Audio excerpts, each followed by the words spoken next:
Welcome. In front of me is an OUKITEL WP35, and today I'll show you how you can put this device into Fastboot mode. So to get started, you'll want to hold your power button and from the boot options select power off. When the device turns off, you want to hold power button, and after a moment you will feel a vibration when holding it. Once you do, switch from power button to volume up. And as you can see, this boots us into boot mode. In here, the middle option, so you have the little arrow. When you press volume up, it scrolls that arrow down until it gets to the bottom and then jumps all the way to the top. So make sure you have the middle option selected, which is Fastboot mode, and I will bring it up closer. You can see it right now. Sorry for the shaky hand. But yeah, once the Fastboot mode is selected, like it is for me, all you need to do is press volume down to confirm it.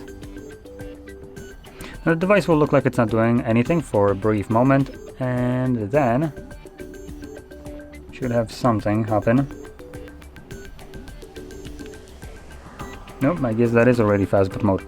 So typically you would have some kind of marking somewhere here that it is now in Fastboot mode. Here it's just kind of looks like it freezes up. I presume it's in Fastboot mode, though like I said, it doesn't really give us the message right here. But in any case, if we hold the power button, we should be able to reboot the device, and this will take us back to Android. Now, I will hold it, and then the moment it turns off, I will hold volume up again, as there's another Fastboot mode that you can access. So, same as before, instead of now selecting Fastboot mode, you can select recovery mode, which is the first option. Press volume down.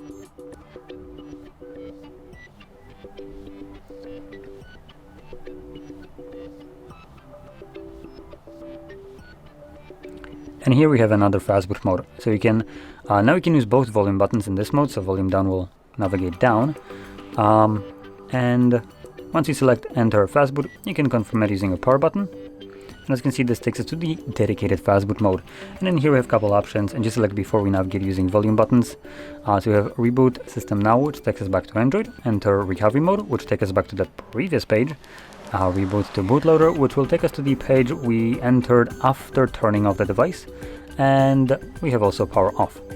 Anyway, I will select the first one, confirm it using power button, and like I mentioned before, this will now bring us back to Android.